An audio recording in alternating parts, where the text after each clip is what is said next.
introduce our next speakers, Harald Wesenberg and Jørn Ølmheim from Statoil, a Norwegian petrochemical company. Harald, a solution architect with 15 years experience in large oil and gas companies, spends a lot of time now doing research projects, working with a CIO in his previous life. Did a lot of enterprise architecture, software development, project management, database work, and has published numerous papers and a frequent speaker at European and US conferences. Jørn is lead advisor, drilling and well, a part of the organization, software architecture and integration, and has experience in software development, design, architect and developer, and his passion is agile methods, including XP, Scrum, and Lean, if I'm not mistaken. And technology platforms are Java and Ruby. So please join me in welcoming Harald and Jørn as they talk about what happens when you break all the rules. Thank you. So, just a few words of Statoil. Since you're not Norwegians, you probably don't know a lot about it. It's the Norwegian state oil company, about 23,000 employees in 30 countries, and it's Scandinavia's only Fortune 50 company. And as any large organization, it has a lot of rules. But once in a while, you have to get something done in a hurry, and that's when you get around to breaking all the rules. And this is our experience and what happened when we broke all the rules, and what did we find out in the end. Introducing the Statoil Love Observatory. It's situated in Lofoten and Vesterålen, which are two areas of Norway, hence the name. And basically it gives real-time oceanographic information from our ocean observatories. They are about 10 miles offshore, 800 feet of water depth, connected with fiber to onshore, and then distributes the information to everybody who wants to see. So if you want to go in and see what the situation is at this very moment, you can just log on to our little observatory and see how it goes. It is an open linked data observatory, so anybody can use the data, anybody can hook up the data. So it's being hooked up to the National Oceanographic and Atmospheric Agency's national data buoy centers. And we started to develop it last April, and it was completed by August. We were wondering, that made it quite cheap. It was only a couple of developers as well. I'm sure Microsoft would love for me to say that this was because we developed it in the Azure cloud. But that's not necessarily the case. But we did see that it had a lot to do with the software architecture that I chose for this project. And so we'll go through some of the learnings that we had. Yeah. So there's not a lot we can say in half a microcentury. So we'll go through some of the most important things for when you're dealing with architecture. And we think the most important rule that you have is that speed matters most. So what you want to do is you want to make something fast, you want to get it out there so that you can get some feedback, and that's both to check that you're doing the right thing, but also to make sure that you learn about your problem. Because when you start out, that's the time you know the least about your solution. And I know a lot of people have said this in conferences. I've listened to Jan Bosch talk about it 3 years ago at SATURN.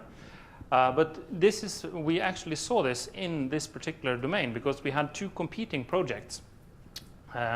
One of them started about 3 years ago, and it has been slowly building functionality to achieve things. And then we started this project that we just had to do.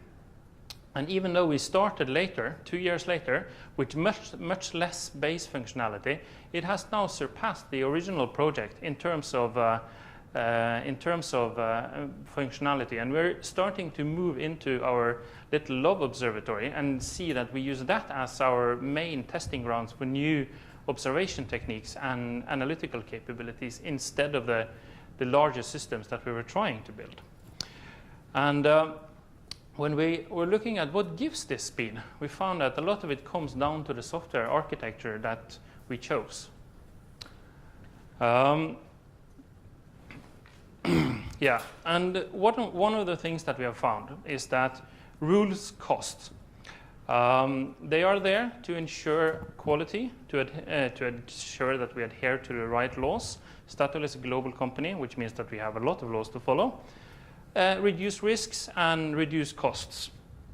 But we're not always sure that they do these things. No, because rules, they also have a cost of implementation. So when we put a lot of rules in place, it typically will cost a lot to follow them.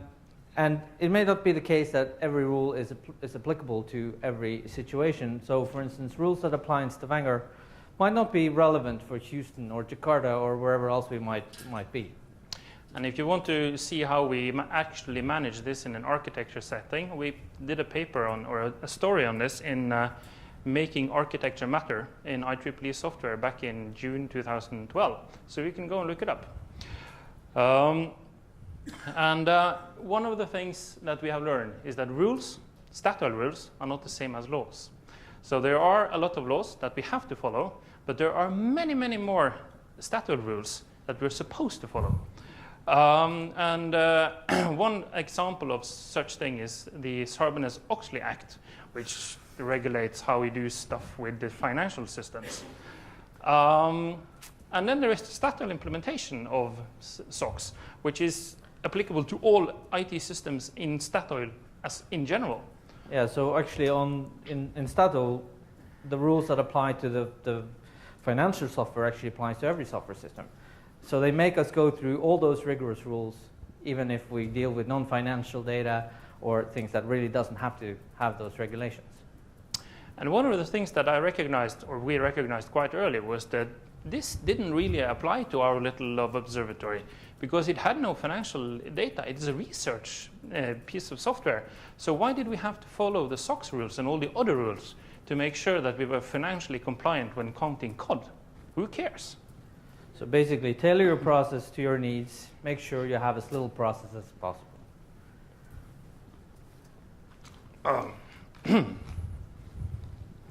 Yeah. So, yeah, we, like any other big corporation, we have many departments, right? And this can lead to increased need of coordination. So typically in IT, there's a lot of people that's going to have their say when you put stuff in production. And we know that this coordination costs a lot of money. And what we see is, especially when our processes, our software architectures, and our organizations are misaligned, then that gives a lot of coordination. Because our organization is usually optimized along some HR principles of division of labor and mandates and stuff.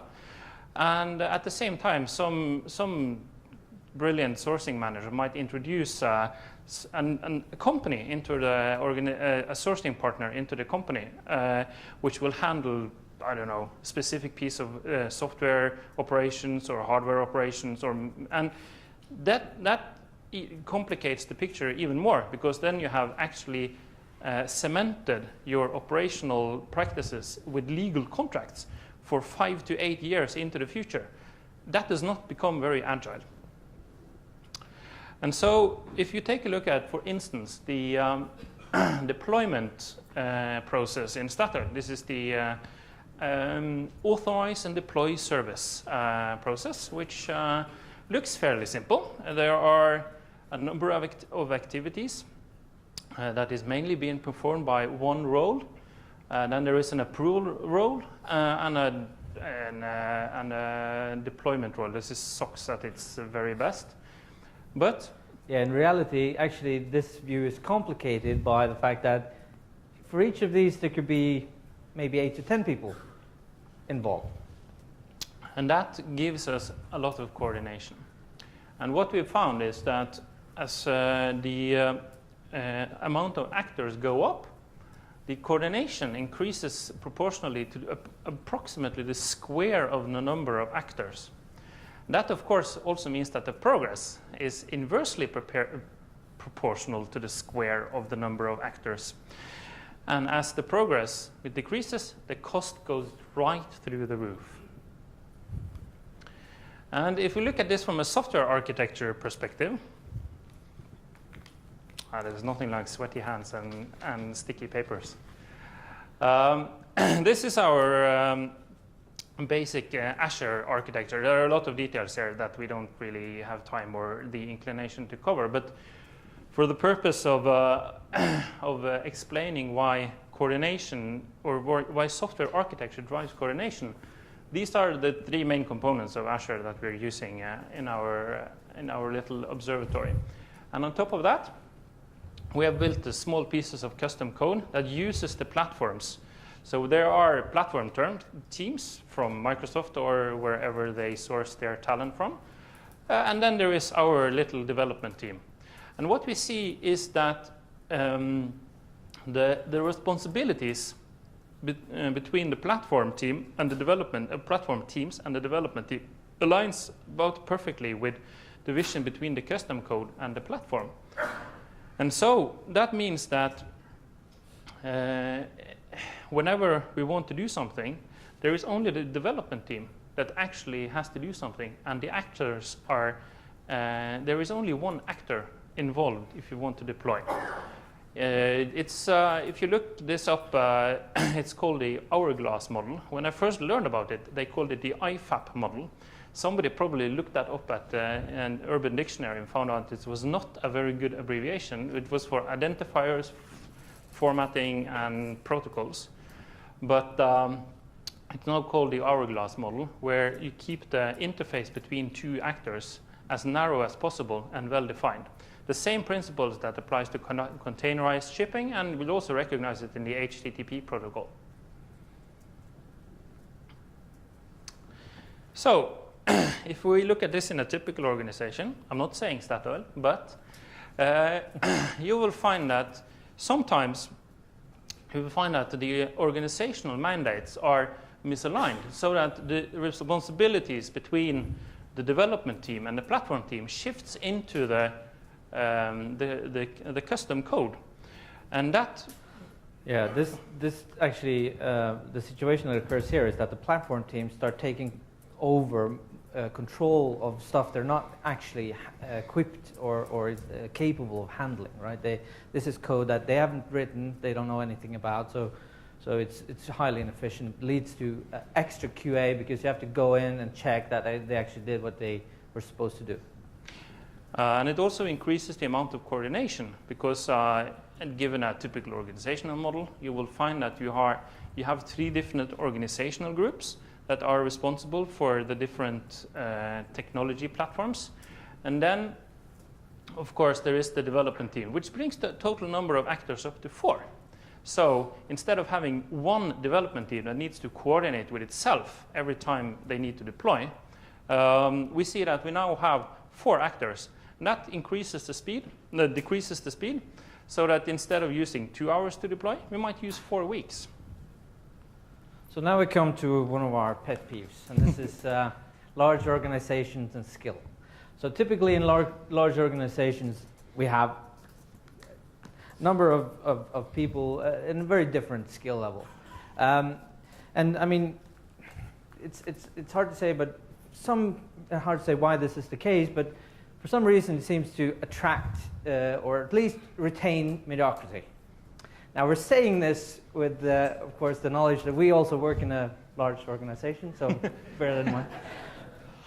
And this is one of the things that will have the most effect on your life cycle cost. So this is something you need to pay close attention to when you're developing your software architecture.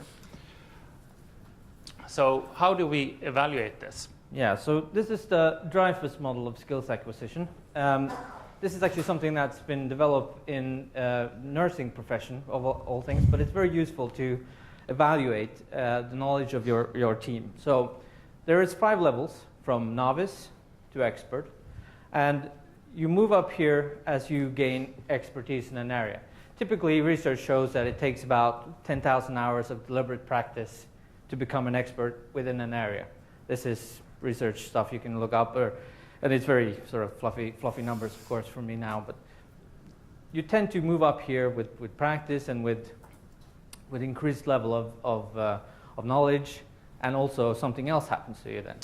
Yes, because while the first few steps are about the acquisition of knowledge and learning how to follow the rules, to get to be a true expert, you also have to embrace your creativity, and you have to learn how to break the rules. And as we are saying that, and not everybody are capable of taking that jump from being competent to be proficient to be an expert, because you don't only need to spend 10,000 hours doing software development. I mean, I have a lot of colleagues or friends or acquaintances or something that are junior developers with 15 years of experience. And that's because since we work in a large organization, they tend to stay with the same skills for a long time. So they are good at one thing, which have done a lot, but it doesn't necessarily make them an expert. So typical distribution of skills in a large corporation will look like this. You will have a few novices because you tend to hire some fresh out of college or whatever. You will have a lot of people here in the middle, and then you will have a few experts. And this is, I mean, there are a number of reasons, like we were saying about this, because experts tend to get fed up and leave, and there's few of them to begin with. You also will have the fact that large organizations tend to let people stay in their comfort zone, so they develop a high degree of specialization, for instance, in subjects. But one of the things that you will never get anyone to really talk out loud about and give numbers on is how does the productivity increase from being a novice to being a competent.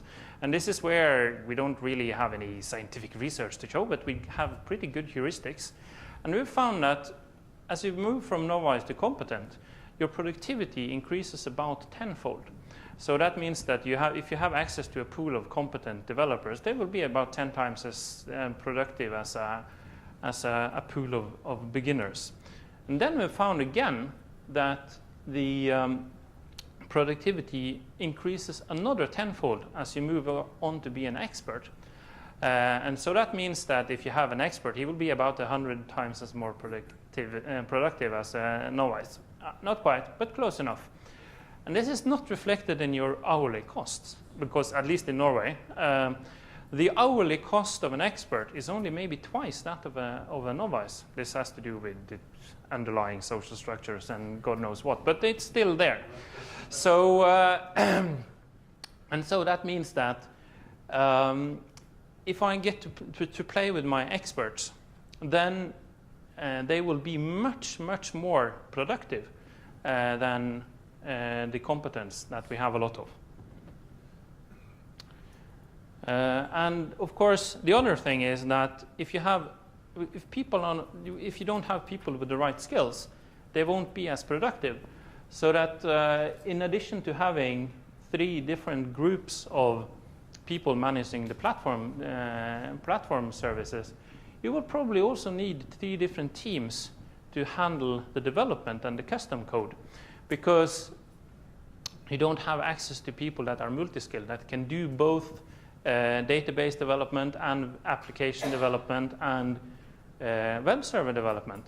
So therefore, you need to have 3 different teams. And that brings the number of actors even higher. And thus, we're seeing that if you're not paying attention to the skill set of your team, you end up having a lot more people in your project than you originally intended.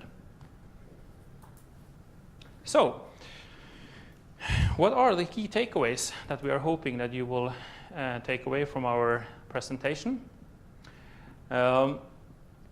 Yeah, so speed matters most. We were talking about this in the beginning. Of course, this will give you quick time to market. It will give you some feedback early on if you're doing the right things. It will tend to show, give you learning and show you that you're on the right track, basically. Then, of course, you have to learn which rules to follow. We broke one of the holiest of holies in Statoil when we did this. We did not run it as a project, because running as a project means that you get a project manager and you get a project controller and you get a project QA team and you get all kinds of stuff and documentation that you have to follow. But since this was just a test bed, and it was supposed to only live for 4 months, and it was not supposed to be important. We'd got to not run it as a project, which meant that it was just me as the, I don't know, the head honcho, and a couple of developers sitting next to me that were doing this. And of course, we've also seen other examples of this where we're actually being left alone like that, which have shown similar results and efficiencies, right? Yeah. So minimize the number of actors. This is also something that you want to focus on, like this goes to the competency of your team so that they're able to handle the full spectrum of your application from the database side to the client side and handle everything themselves. So you don't get this problem of dividing the custom code in addition to the platform code. And of course, you have to utilize the team skills. If you have a bunch of Microsoft.NET developers, you don't build software in Java or vice versa. So that means that you give people, you let people use the tools that they are comfortable with, and that gives you much better productivity and much fewer actors to coordinate. So in summary, this shows clear tendencies from my preference, which was said in the beginning, agile development. So all of this really points to that you should at least look at the agile rules and try to incorporate them as much as you can. It really has also an effect on your architecture, I think. And sprinkle in a bit of DevOps, good practices like that, so it really can help your efficiency. And the reason why the project became so cheap was not because it was run in Azure, but because we got the right software architecture. Thank you. Thanks so much, gentlemen. Anyone have any questions? We got about 5 minutes or so. Yes, sir. So were you saying that, for example, financial accounting would have some rules? I'm sorry, can you repeat?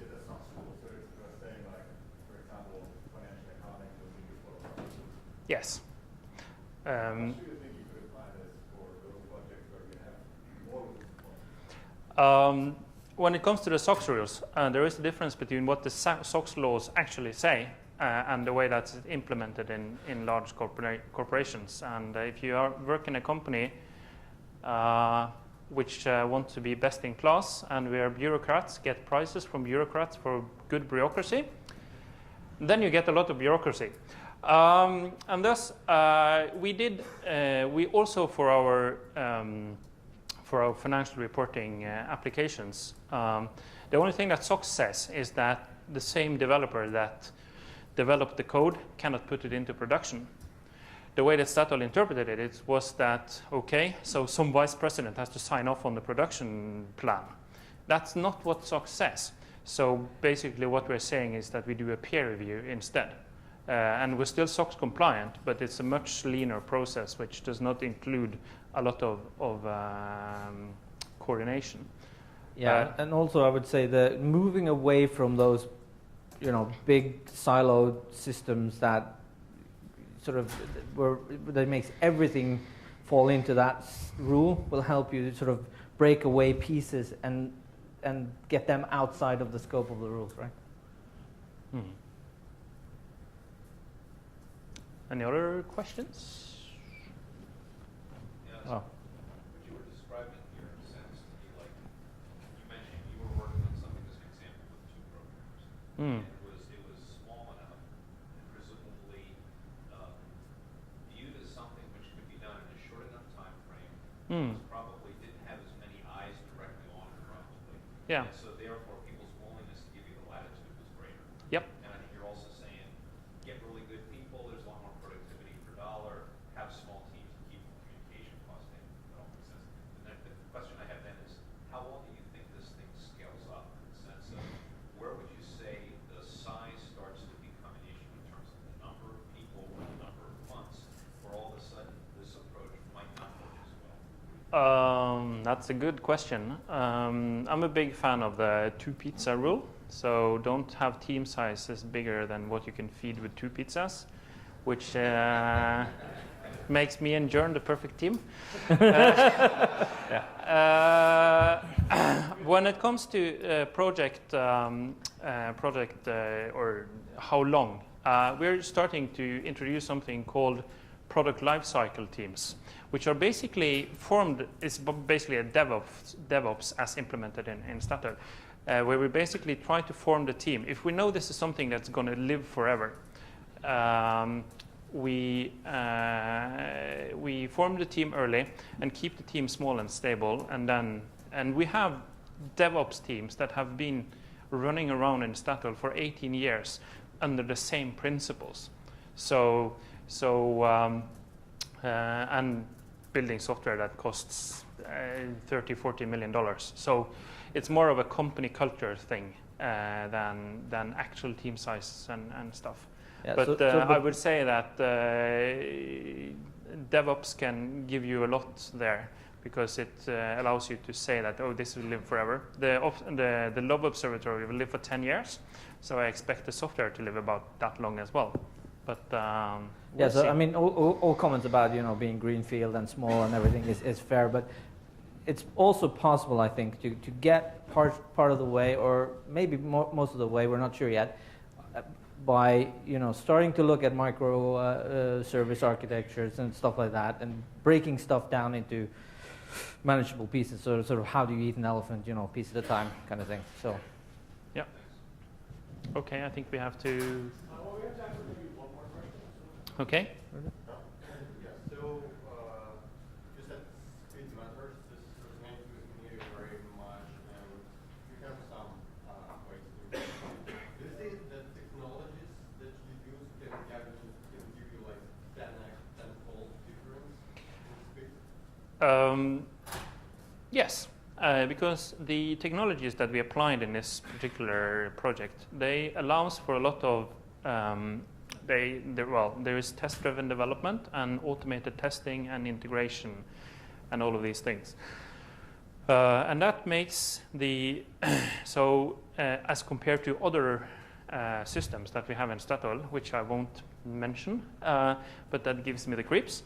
And they, instead of having automated testing and doing test first and all of these things that we know gives rapid deployment, we have teams of 18–20 testers that tests everything manually, and that makes the test process into something that takes 2 months. So instead of deploying like we do here, we can deploy twice a day or even faster if we have to, but we usually deploy once a week. We see that we're only able to deploy maybe once or twice a year, or maybe every second year. And all of that comes back to the tools that are being used. So the tools matter a lot if you want to increase your speed. So you have to have the speed, you have to have the tools that gives you automated integration, automated deployment, and all of these things, because that gives you speed. Like Diane was talking about with Netflix. Well, all right.